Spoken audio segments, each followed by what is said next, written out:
Welcome everybody to our webinar, Navigating the Fog, How Health Plans Can Succeed Through Policy and Market Shifts.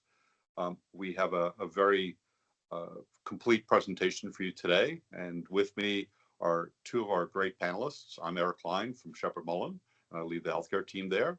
Nora, would you like to introduce yourself? Nora Brennan. Hi, Nora Brennan. I lead the product team at HealthAxis. Great, thank you, Nora.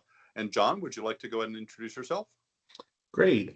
John Wallace, I'm Principal and Senior Vice President at Health Solutions. Great, thanks so much. So what we're going to do today, as we go on to our next slide here, is we're going to, first just take you through the housekeeping items. So you'll note down at the bottom, there's a Q&A, and feel free to go ahead and to put any questions into that. And then additionally, if you don't see a Q&A, there may be a chat function. You can also do that as well. And then the folks who've registered for the presentation will receive a PDF copy and a link. And then, if you have any questions, do feel free to follow up. We'll have information that will provide the contact information for each of John, Nora, and myself as part of this. So thanks so much, and let's move on to the next slide here. And we're going to talk about several different parts of this. So first off, it's going to be talking about the policy horizon. And then after that, we're going to have John speaking about some of the interesting operational issues. Then Nora will back clean up for us as well. On the policy side, we've seen a lot of change going on. It's not at all surprising, given where our healthcare system is today. We have a lot of pressures on the system. Costs continue to rise, and it's become quite a major issue, both economically and politically. That being said, the pace of regulatory change in the past year has been far exceeding in terms of impact what we've seen in recent years. So when we look at this, the Trump administration has made significant changes to the Medicare Advantage program, the Medicaid program, the Affordable Care Act, and in other areas such as drug pricing and pharmacy benefit management. We're going to talk today about what do these changes mean, and also just think about not only how do you comply as a plan or as a provider, but more importantly, how do you think about these things together? How are they linked? What can you do from a management, an operational, a technology, and a policy approach? And how do you take this from a scenario planning approach? How do you put the elements together so that it generates meaningful results and allows you to move forward to a more successful outcome? So on the next slide, what we're going to do is we're going to take it bit by bit, talking through the various pieces here. This is a graphic I borrowed from the advisory board, and it's a pretty good overview of what we saw with the One Big Beautiful Bill Act and what it's doing with Medicaid.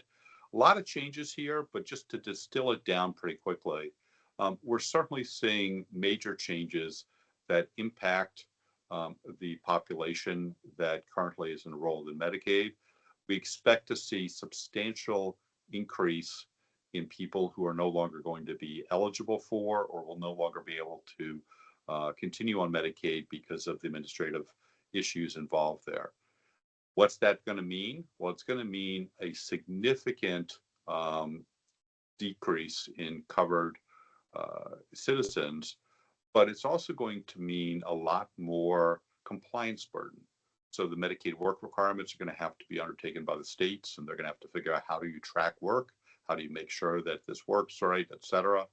Enrollment restrictions and eligibility verification barriers will increase administrative burden, not only for the states and for the health plans that are administering this, but also for the people. And our guess is that those types of verification and continued documentation requirements are going to significantly decrease the number of people who are on Medicaid because of their non-compliance with various documentation requirements.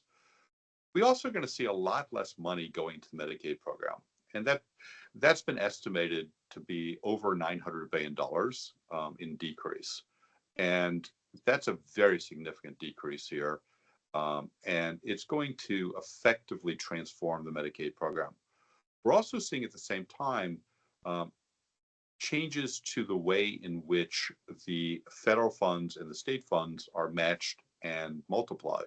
So under the FMAP structures that we've seen before, we've seen many states with provider taxes or payer taxes on managed care organizations, where the state contribution is amplified by the taxes that are collected from the payers and providers, matched by the federal government, and then additional funds are unlocked at the federal level. Those situations have really changed substantially with the recent changes to provider taxes, and as a result of that, we think there's going to be a lot less dollars flowing through to the states, and that will cause the states to either undertake support themselves, which certain states like California are trying to do, or to cut back on benefits, or to cut back on the compensation available to payers and then downstream to providers.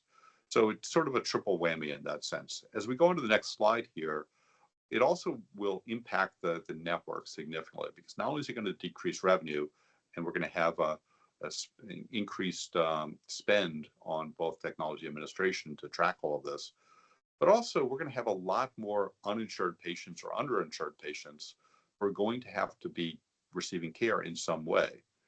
And so those folks will likely show up at the hospitals and health systems, put a larger burden on the hospitals and health systems under EMTALA, the legislation where hospitals are required to treat people coming in who have medical emergencies and get them stabilized, even if they're not covered for insurance.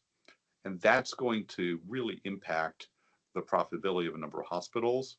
And then if you put that together with the fact that many of the health systems out there, about 50% are either break even or losing money right now in this country, and we're not seeing substantial margins in a lot of systems that are profitable in the 1% to 2% range. It's been suggested that depending upon where you are, that the changes to the Medicaid program, together with the other changes, may eliminate between 2 to 5% of margin on an absolute basis. So if you're currently profitable, but you're only 1 or 2% profitable, margin against your revenue, and you see a decrease in insured patients, both because of ACA subsidy expiration, which we'll get to in a second, and then also because of Medicaid, it's going to put a lot more stress on the hospitals.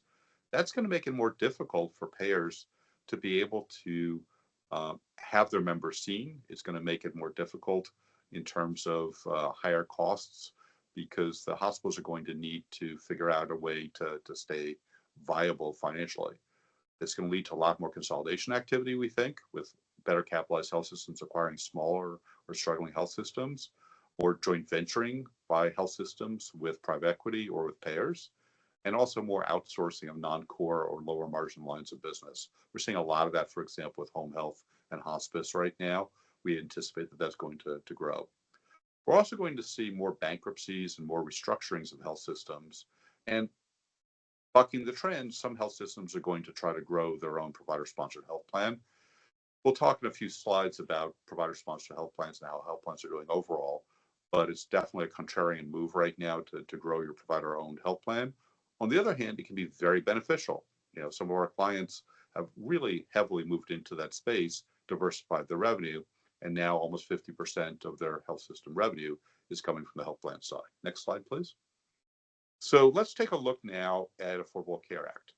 Just 3 quick takeaways from this. The first is that when Congress went ahead and further enhanced eligibility in 2021, we saw a lot more enrollment in the Affordable Care Act, and those premium subsidies have really spiked upwards. Looking at the middle graphic here, going from 2016 up to where we saw the spike. And what's happening now is that if you have about $62,000, if I'm recalling correctly, of income, you had been eligible for subsidies.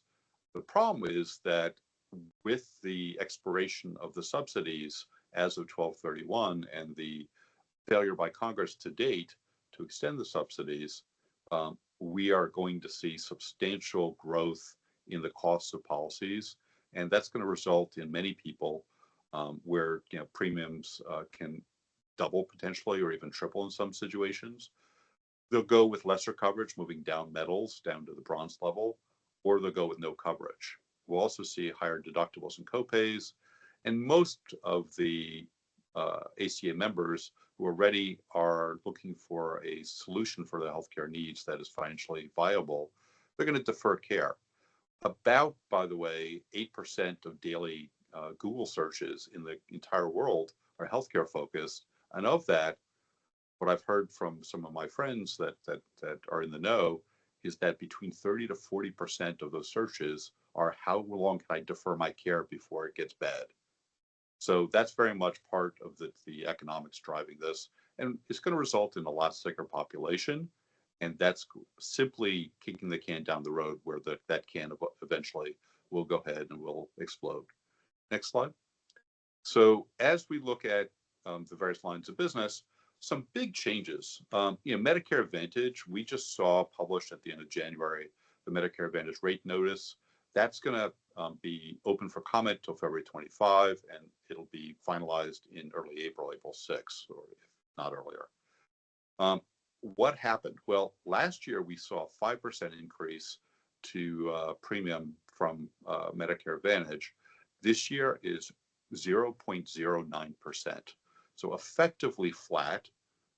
And CMS argues that because of risk adjustment trends, it's going to average out to be about a 2.54% increase. But many of the health plans are screaming at this point because they've been suffering from higher utilization. Higher utilization results in higher costs to them, and it's harder to meet that with lower payments. So as a result of that, we're going to see a real contraction.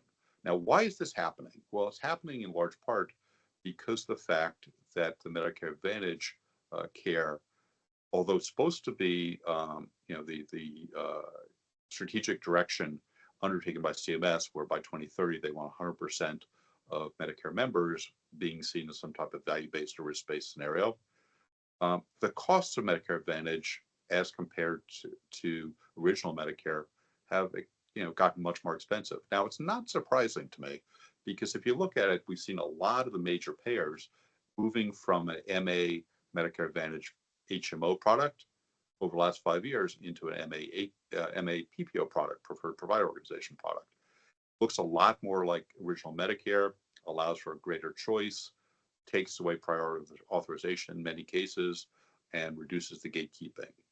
So it's a lot easier to move into Medicare Advantage if you're moving from original Medicare and you're going into MA PPO products. So we saw a lot of growth in membership, but at the same time, what we also saw was utilization increased. And so the utilization numbers for many of the large leading plans in MA have really been very, very much higher than what they traditionally have been. So in effect, what we saw here was that the dog caught the car. They were chasing market share and growth. They got that, but the price of that was pretty high. And as a result, we've seen many of the major plans, United, Aetna, and others, Humana, for example, withdrawing from the Medicare Advantage market for this year across many markets. That means that a lot of Medicare Advantage members then fall onto the remaining Medicare Advantage plans, some of which may be unmanaged, most of which are not going to have data associated with them that will be immediately accessible. So harder to manage those care costs and to keep the utilization appropriate and to address the needs of the patients. We also saw CMS proposing that Medicare risk adjustment changes that will potentially substantially reduce the Medicare risk adjustment payments. Now, we've seen a large amount of payment going out the door historically under the HCC RAF program, the Medicare Risk Adjustment Program, because we need to be able to code to figure out which patients are sicker, and then the risk adjustment codes basically allow for a differential variable payment to come out from CMS to those organizations that are treating a sicker population. However, with retrospective charting reviews, we saw a lot more coding activity in recent years that was not directly linked to a visit. So there was not a visit to a facility or provider that resulted in a treatment plan or in a intervention that could go ahead and aid care or reduce cost. CMS now is going to prohibit unlinked codes from being submitted. So if it's not tied to a valid service or encounter, you can't include the code. That's likely going to have two effects. One of which is it's going to decrease the number of codes being submitted and therefore likely reduce the revenue, which was the aim of CMS. They felt that this became effectively a money generation machine for many folks that were doing retrospective coding reviews. But without that money, what happens? If we look, for example, at physician groups in California that are undertaking risk-based Medicare Advantage work, almost in all cases, the only profitability that they have is coming from the risk adjustment payments, not from day-to-day operations. So as a result of that, we may well see further stress on the provider system, both hospitals and independent physician groups. And then what we'll wind up with is real shakiness of the provider network. The CMS rule does not prohibit the creation of additional encounters, so we may see a lot of efforts. And one of the things you should think about as a plan is aligning with providers or doing your own clinics to go ahead and to see the patients, ideally in the first or second quarters of the year, have those visits to do treatment planning. Many of my clients are doing this. When the patient comes in, oftentimes they get an extended visit with a nurse practitioner. They get a chance to tell their story, so the patient feels very good about that. Some of the clients are giving out nominal gift cards as well, $50 or less, to enhance the visits. And when the patient comes in, they're also scheduling next year's visit ahead of time. So it can be very effective. You can also see more home visits, but administratively they work, but they've got lower intensity, so it's not going to get you back up and fill up the gap. The only good news out of the CMS pronouncements is that we don't expect to see some step up from V28 in the next year or two. We're according to what Dr. Oz said to us recently, is that they're focusing on stanching the dollar flow, but not increasing complexity. So finally, as a result of that, we're going to see a lot of reevaluation as we go to the next slide here of whether or not Medicare Advantage is a viable market. And the reality is it is viable, but you have to have sufficient scale, and you have to know what you're doing. And we'll talk about that. John's had a lot of experience working in that area with great companies before, and he can speak to that. So net, where's that leave health plans right now, given the pressures we've talked about with Medicaid, with ACA, and also with Medicare Advantage? I'm not going to read through the entire slide, but it's become a very consolidated market for large group. 3 of the largest insurers got a 39% share. If we look at the Medicaid market, again, very high percentage held by the top 5. And then the top 5 plans in Medicare Advantage got 68% of total enrollment. So very substantial. We're seeing some of the profitability leach out. Many of our clients, we represent a lot of health plans, both regionals, local, and a lot of blue plans as well as for-profit plans.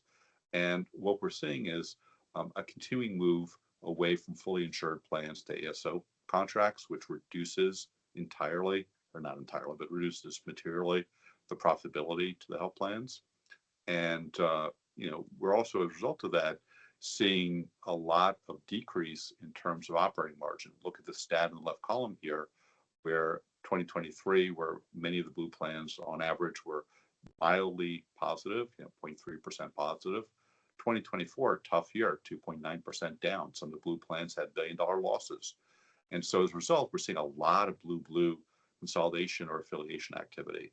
We work with a lot of the health plans and a lot of the blues. We're seeing a lot of folks that are in discussions right now about combinations or shared services arrangements or other types of network arrangements as well. So as a result of that, we think that there's going to be a continued transformation in the marketplace. It's a really good time for health plans to innovate, because a lot of the providers, with the weaknesses and pressures, as we go to the next slide, are going to find themselves needing a partner and needing to do something transformative and different. So on the next slide, as we'll talk about, there's going to be the need here to think through how do we reimagine things. Well, speaking of reimagining, one of the big costs, almost as big as inpatient costs right now, are medication or drug costs. And the pharmacy benefit management sector that's been managing that spend is really under attack. We've seen a lot of changes. The February 2026 federal laws changed with the Appropriation Act. And so starting in the following year, we're going to see 100% rebates have to be passed through, transparent compensation, and a change to the spread pricing that had been utilized before. We're also going to see those networks opened up with any willing pharmacy participation being required. Well, if that's not enough for you, we've also got activity at the state level, and we've not worked out yet how the federal and the state laws interact. So Arkansas, for example, banned PBM ownership of pharmacies. They're pretty far out from the right side of things here, but many both blue and red states, as you can see on the slide here, have new PBM laws. And it did a lot of the same types of things that we just saw literally a couple weeks ago occurring in Congress, with the addition of some other things, like in California now, the new PBM statute that's now effective in part and will be fully effective the next year. They're characterizing PBMs as fiduciaries, so it gives another angle to hold PBMs to task, and transparency is going to be really important. So that's one end of the medication pharmacy side of things. What's the other end? Well, the other end is pharmacies, and we're seeing a huge transformation in the pharmacy business. A lot of closures. I put up here the stats of what we've seen for Rite Aid, CVS, and Walgreens for various reasons with store closures. And between 2010 and 2020, almost 30% of the retail pharmacies in the US closed by 2021. What's this going to mean? It's going to mean a lot of change, because a lot of ED visits that are medication related are because of noncompliance or underuse. People find it harder to get their meds. People find it harder to go ahead and to access the care that they need. So next slide, please. So as a result of that, we're going to see pressures. The last slide talked to us about state law changes. It's a lot of state law changes. What we haven't seen yet is the other shoe drop, and it's just starting to. So literally this past month, we saw a bipartisan bill being introduced by Senators Warren and Hawley, sort of the Glass-Steagall Act for health. Glass-Steagall was passed after the Depression started to separate commercial banking from investment banking. That then was released back in the 1990s, which led in large part, some commentators would say, to the 2008 Great Recession because of what was going on there. Well, this Break Up Big Medicine Act, it would prohibit the common ownership of provider entities, doctor groups, with any of these listed types of entities: insurance companies, PBMs, prescription drugs, medical device wholesalers. Well, that definitely would have impacted a large amount of our ecosystem, because if you think about CVS, which owns Aetna, and you think about Humana, which owns CenterWell as well as the health plans. United has Optum as well as the health plans. We could keep going. You've got Cencora, which just bought US Oncology. One Oncology, my apologies, One Oncology. And it requires that within 1 year after the enactment of this bill, which has not been passed, it's going through Congress right now, but it would require divestiture. That would really change the marketplace, because imagine if all these payers had to go ahead and get rid of their provider entities. Where would they sell them to? Would hospitals have enough capital to buy them? Well, some would, but given what we just talked about, it's uncertain. Also, what about private equity? We're trying to think about the proper role of private equity in the healthcare system today. Oregon came out with a very strong anti-private equity bill last year, and many states are considering those types of rules. Are they going to be the divestiture buyers? The strategics, many of the strategics have some of these elements here. So we don't know necessarily that this is going to pass, but I'll tell you that the Trump administration is targeting the large insurance companies very heavily right now. And we're seeing that through a number of public reports as to what's happening, plus also the hearings on the Hill that Congress conducted in recent weeks with the insurance CEOs there. So let's go on to the next slide here. And so here I'm going to turn this over to John. Take us away. Tell us what you're going to talk about. Great. Thanks, Eric, and excellent presentation. I'm sure many people who on this webinar may have been around prior to the enactment of the ACA back in 2010. And it feels a lot like Back to the Future for me. It looks like I think it's based on all the facts that Eric presented, many rollbacks in the coverage expansion that came as a result of the ACA will be going away.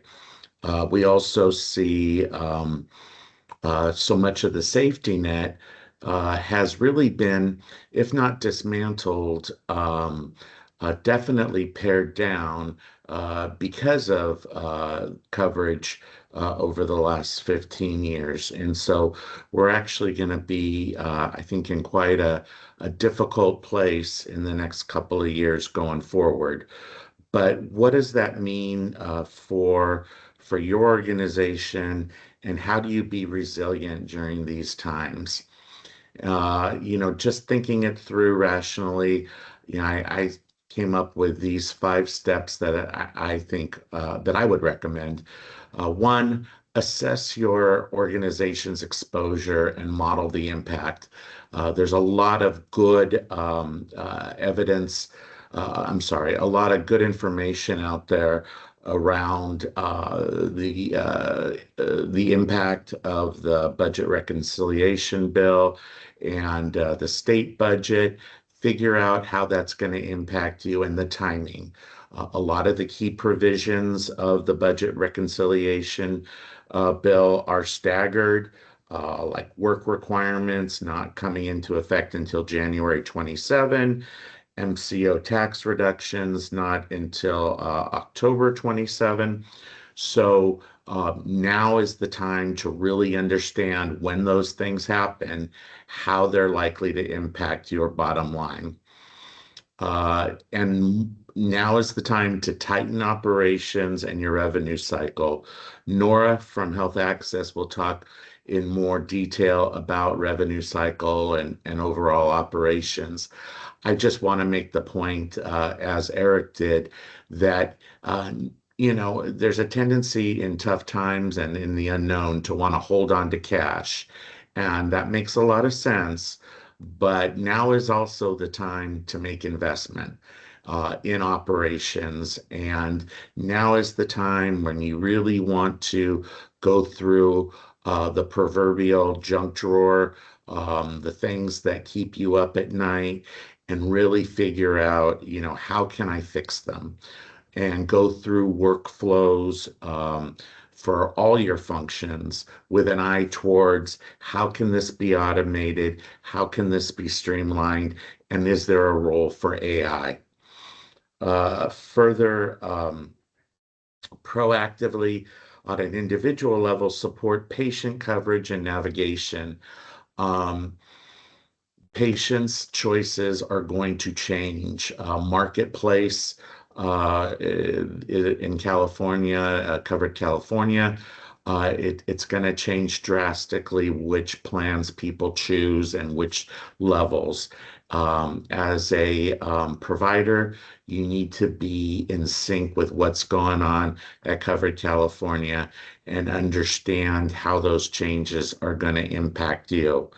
Also, things like for those who support the Medi-Cal program, redeterminations. We're going from a state that has had there's always a lot of churn in Medicaid, but we're going from a state that's traditionally had annual redeterminations now to redeterminations every 6 months. We have to be on top of that. We have to find ways to really leverage AI and other new tools to make sure that people are turning in their redetermination forms and are not losing coverage. This is really important today in Medi-Cal because the expansion population in the state, the expansion population based on insufficient documentation status, once they fall off the rolls, for not having turned in their redetermination, they're closed to re-enter the program. So it's really important that we keep as much as we can covered today. Now is also the time to really reconfigure your services and partnerships. It's time to look at your vendors who are doing an okay job and see if somebody can't do it better for you. And Also, partnerships are going to be really, really important. Eric mentioned a lot of them, working with others to do some shared service models, and on the administrative side, really just to again streamline your costs. And finally, it's really important that we strengthen the safety net and have advocacy for the safety net from a couple of standpoints. One, a lot of the strong coalitions that existed prior to the ACA to support disproportionate share hospitals and public hospitals and community clinics and FQHCs have really gone silent because of the expansion. They haven't been as necessary in our communities, but their role will become more and more important. There's opportunities from a business perspective to actually work with entities like FQHCs that might have an opportunity for better public financing and reimbursement rates, which can work better in serving certain chronically ill populations. And also, the bottom line is we all care about our communities and we all want our overall quality of life to improve at some point. We also want that when and if coverage for many of these populations comes back, that the folks who come back into the system are people that have had some access to care, and those with chronic conditions are chronically are managed, so that we're able to step in and provide coverage once again. Next slide. What we're seeing from a lot of clients in terms of tightening operations is, I'm sorry, next slide, Alice.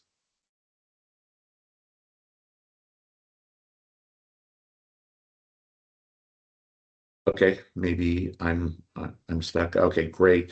What we're seeing from a lot of clients is that a lot of decisions that they've put on hold or gone kind of halfway in, now's the time to go all in, right? If you now have a remote workforce and you're not moving to change that, now's the time to lose the real estate and the cost, and to put in the kinds of checks and balances to make sure that the productivity doesn't suffer through the remote work. And there's a million other things like that that you really have to do. You need to really look. We have a number of clients who are really stepping up their game in terms of the use of analytics and being able to have very actionable plans based on those analytics. Really going in and improving your population health management by doing a much sharper job of risk stratifying your members and really getting them into care management programs that do have a high ROI. And some of those are expensive. Going into the home is not an easy intervention. or a cheap intervention. But for the right member, it can result in huge savings. Uh, um, And again, now is the time to really look at some of the vendors out there who can do a better job, who are cutting edge, who can really bring new innovation like the further use of artificial intelligence to really make things more efficient. So those were my thoughts, and happy to turn it over to Nora now to walk us through operational agility through technology modernization. All right. Thank you. Thanks so much, John. Hi, everyone. So, it's interesting hearing what Eric and John have to say because it it, it it's sort of monumental, right? When you're talking about the industry changes and the policy changes and what it's going to mean really on a patient's care, right? That's what it all comes down to. It's all about the value. And then I feel like I'm talking about this tactical, um, okay, we have to herd the cats within our organizations to be able to react to whatever's going on outside in order to keep things moving, to keep the ship righted, to keep adjusting to whatever is happening. And so I feel like I'm not saying here anything that is new. The reality is that um, no matter what is going on from a policy perspective, we have to automate. We have to focus on the areas that are heaviest in terms of activity, but also in terms of getting the care through to the patients, getting providers paid in a timely fashion, and doing it as efficiently as possible. I'm not suggesting that we rebuild the wheel, but we look at it and really focus on what are the most important things to keep it rolling, right? Keeping it simple.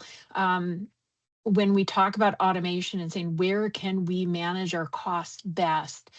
Really look across your organization to determine what are those bread and butter functions that happen every single day or happen in a high volume that are easy and repeatable that can really be streamlined and improved either through some kind of automation. This is where you look at AI solutions and potential opportunities to be able to shift where people are spending time. Don't try and eliminate people spending a large amount of their day doing things that could be automated, and start there.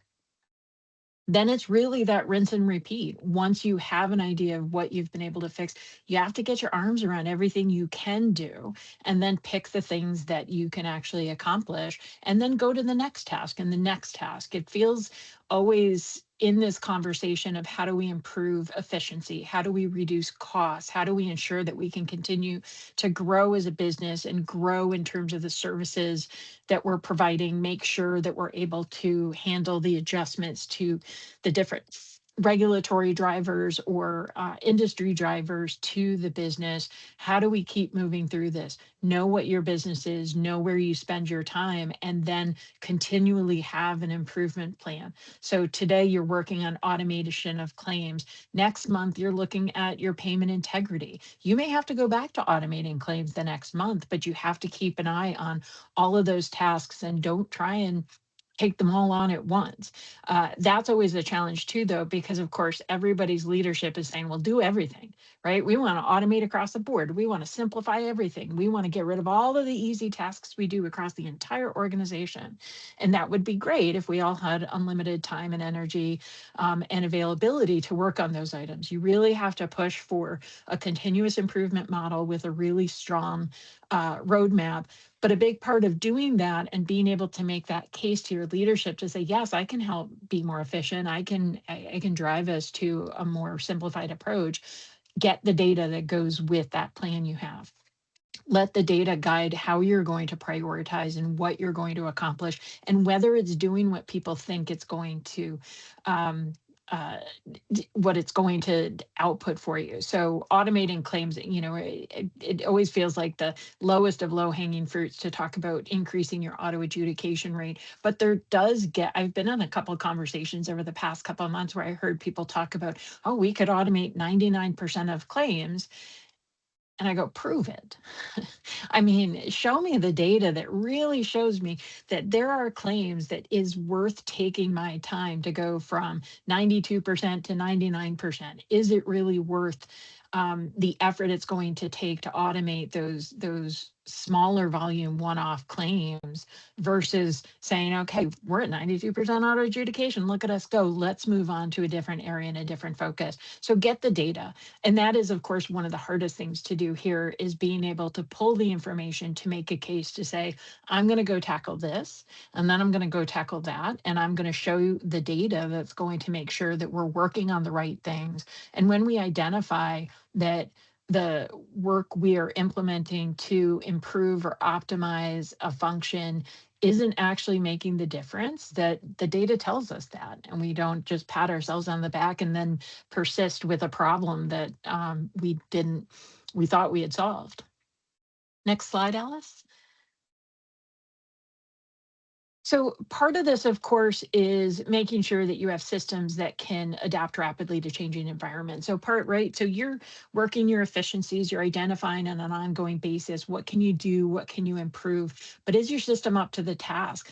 Really understand, I think, you want to be able to be nimble and adapt to whatever it is that you want to do in the market. You want to have a competitive advantage in the Medicare Advantage space, or you want to offer in benefit plans that incent members to manage their care better in a way that's cost effective for you, but also ensures healthier outcomes, especially like Eric was talking about with the change with the risk adjustment model.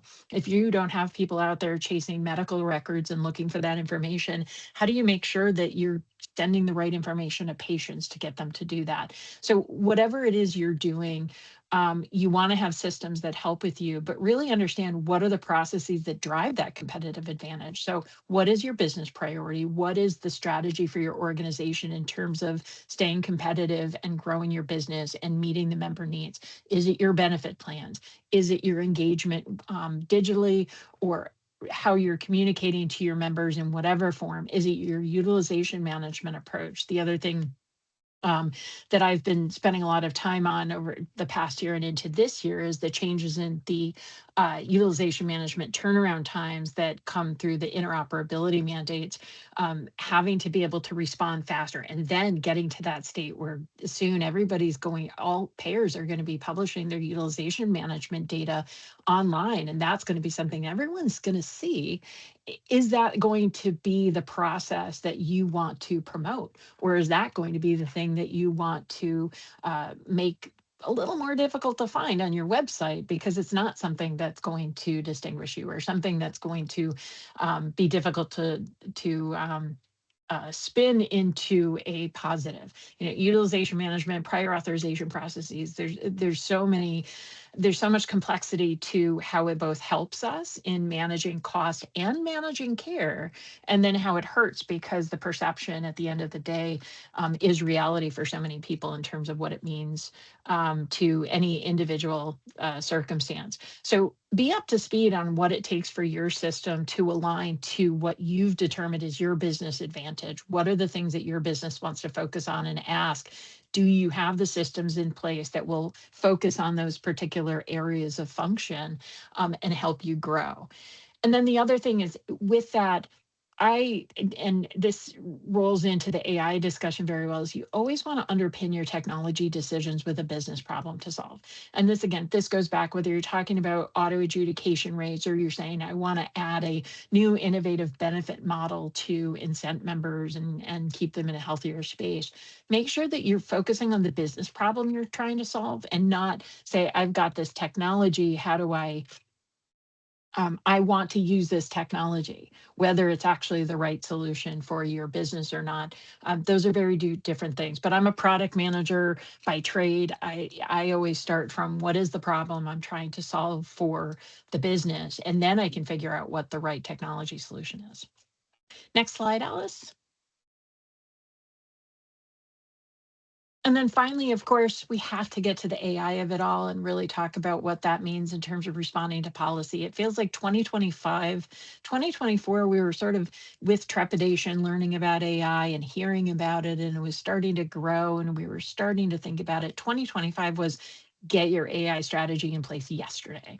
But again, this what I was just saying is I have come to learn and appreciate what we can leverage AI to do and how we can use it to support our business goals, but it has to start from the problem, not from the solution. AI can solve problems. It should not be a thing we use just to say we do it. The strongest AI use cases today are still centered on using large language models and advanced analytics. It is not everything to everybody. And if that's the path we're going down, we got a ways to go before it gets there. Right now, can it help you with identifying what are your data, what areas do you need to focus on? What are your pain points? What are the opportunities for automation? How do you improve communication?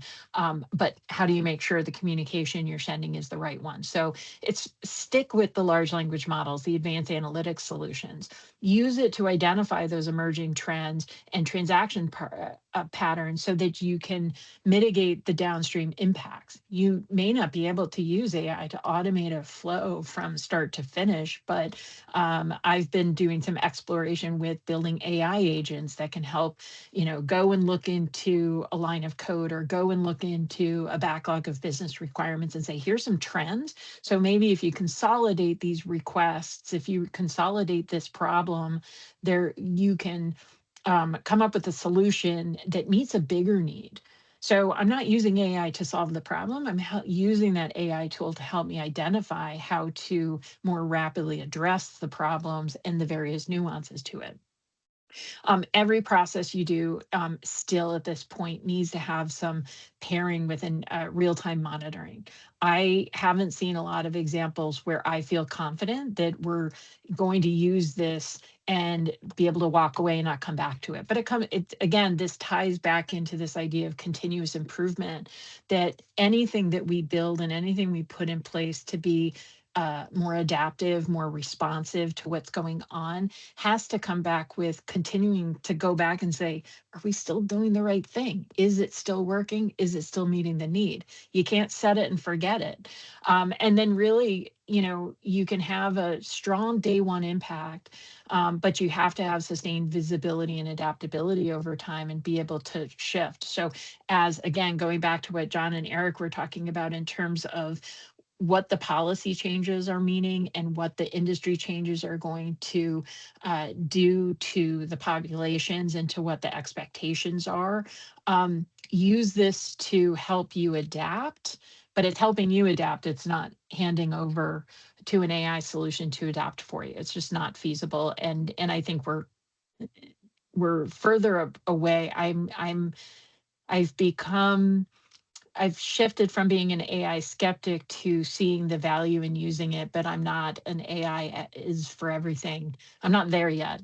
And I think it's good. It's got a lot more to prove before we get there. But again, it just comes back. You need to know your business. That'll never change. That always continues to be the priority. All right. And I think that is it on my end. And I know we Great. probably have a couple of questions and maybe some other opportunities to talk. Good. Thank you, Nora. So I've got a couple of questions that I've got that have come in, but I'll also ask people if you would like to go ahead and ask questions, feel free. You can go ahead and post them in the Q&A section. Alternatively, I don't know if it's technically feasible, but you can also unmute and just go ahead and ask your question. So the first question is back to you, Nora, which is, you've talked about a lot of different areas, AI, revenue cycle management, et cetera. Given all of the impacts to revenue that we're seeing for health plans and all of the challenges that they're facing, what's your experience? What's the experience of your company as to what the biggest levers are? That if you pull on that lever, you're going to see the biggest results, the highest decrease in costs or the highest improvements? Well, let me find my magic unicorn, and that's the one that does it. Now, it's tough because it does feel like there is no one big bang area where you can say go, work on your risk adjustment strategy. Risk adjustment is critical. Don't get me wrong. I think really understanding what the risk adjustment fees and payments have in terms of your business bottom line continues to be really critical, especially in the Medicare Advantage space.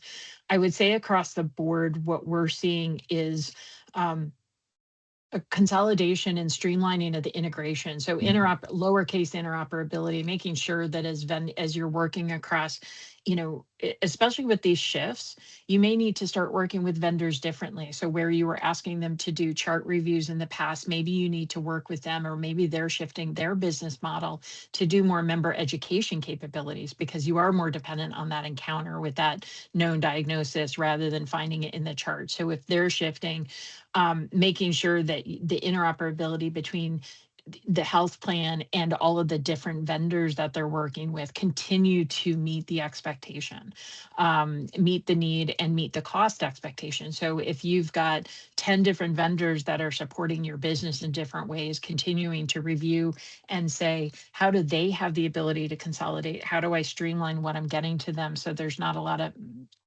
lost in the back and forth? Hey, Nora, Yeah. I haven't run a claim shop in a long time. Used to be a big bang was payment integrity, and anytime you could go in and revisit kind of your trusted provider programs and all that. Has technology gotten so much better in claims payment that that's not a huge source or a potential It's savings?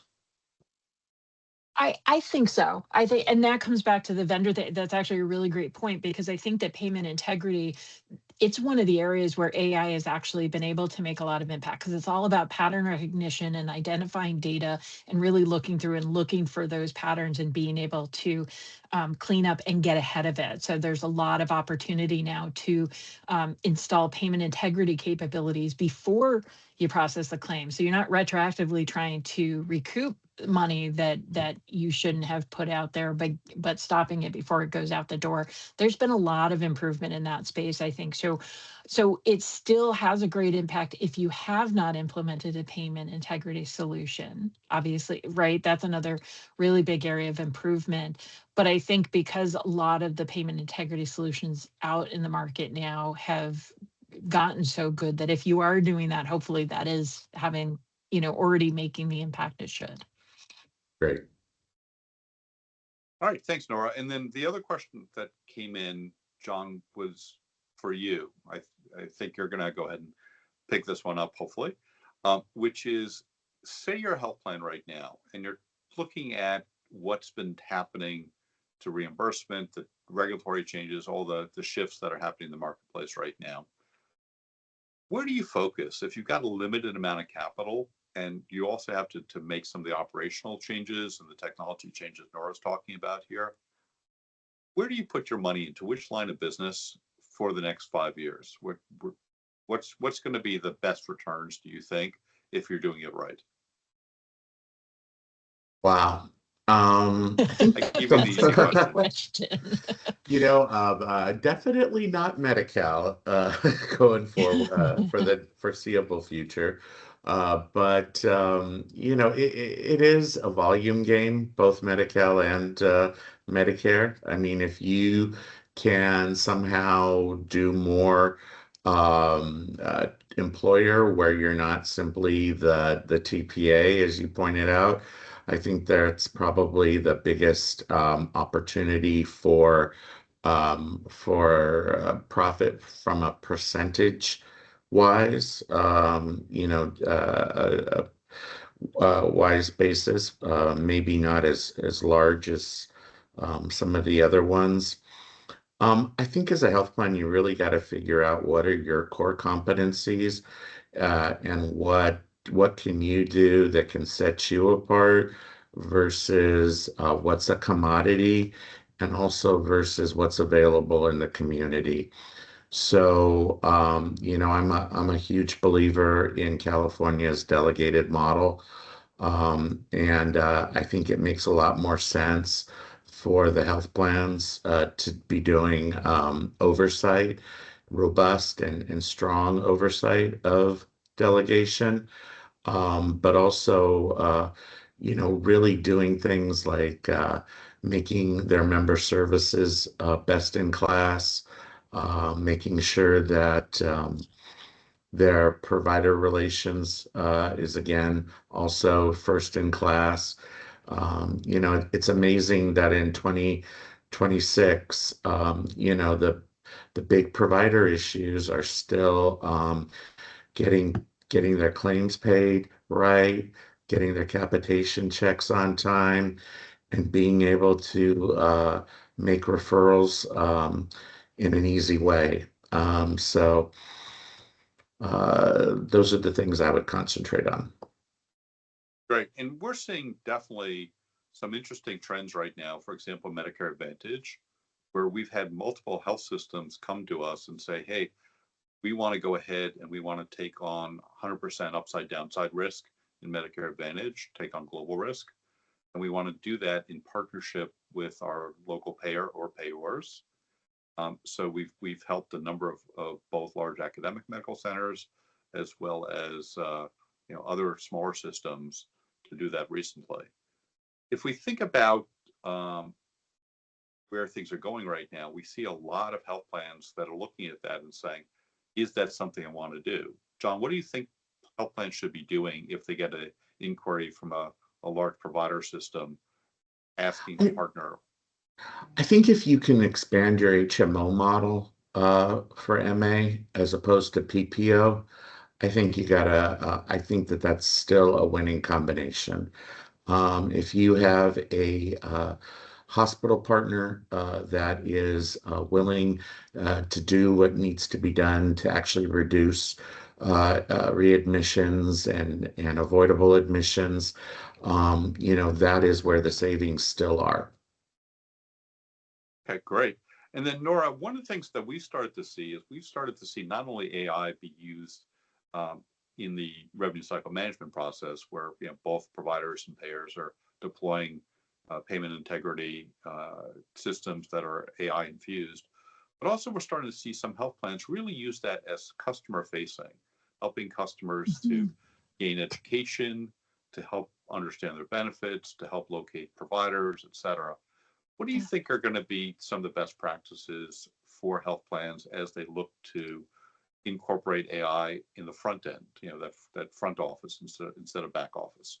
Yeah, that's great. We've worked with a partner on that for our call center capabilities, where they made it sort of an adaptable model where we're using these AI agents in the call center to be able to support simpler requests, and also allowed it to be easily opted out so that somebody who calls in who felt that they were uncomfortable even with those easy requests were fine. But the satisfaction, so a lot of people are still opting out. And I like to use my darling mother, who's, I know I'm talking to a bot and I don't like it. And, she doesn't want to entertain the possibility, even if she could get the correct answer. But what we're seeing is that for people who are opting in to use that to say, hey, what is this benefit? Is this provider in network? The questions that are very easily addressed, people are reporting really high satisfaction. So when people are choosing it, it is working on those simpler tasks. We haven't started shifting into attempting to use those AI agents and tools to be able to do more complex call center type functions. But the fact that people who are using it are finding it to meet the need is a great proof point to be able to even expand there. And potentially what I think it needs is that marketing to be able to have the plan share the outcomes, right? And have people say, look, I used it, it was successful, it met my need. It's not something that is going to be a risk of giving you bad information when you're handling those simple elements. So Great. Thank you, Nora. Very insightful. And the last comment I would make is we're also seeing a lot of health plans looking at revenue diversification strategies right now, because with the various changes to reimbursement and the other pressures on the traditional lines of business, Many health plans are trying to think through, do they go ahead and undertake ambulatory care network play? We were seeing some of the plans go ahead and invest in imaging companies or hospices, because control of end of life costs is very significant in terms of cost containment and also in terms of member satisfaction. We're also seeing provider type of initiatives, both telehealth, virtual, et cetera. And one of the things that's interesting is when you're able to do that, you really could do not just a virtual first, but you could do an AI first type of triage approach. So there's a lot of interesting opportunities out there for revenue diversification. And then finally, we're seeing a lot of the health plans out there also looking at acquiring TPAs or otherwise strengthening their employer-facing type of options here. So lots of opportunities. So I see we've reached the top of the hour, and we're wrapping up. Thank you very much to our audience for joining us today. We really appreciate it. And on behalf of John and Nora and myself, we'd like to thank you for attending. Information here is contact information for each of our three firms, for HealthAxis, for Cope Health Solutions, and for Sheppard. And we're very pleased to talk with you afterwards to go ahead and to answer questions that you've got. So once again, we'll be sending out a link to the recording and also the presentation materials to each of our registrants. Thank you very much, and we look forward to talking with you next time. Bye-bye.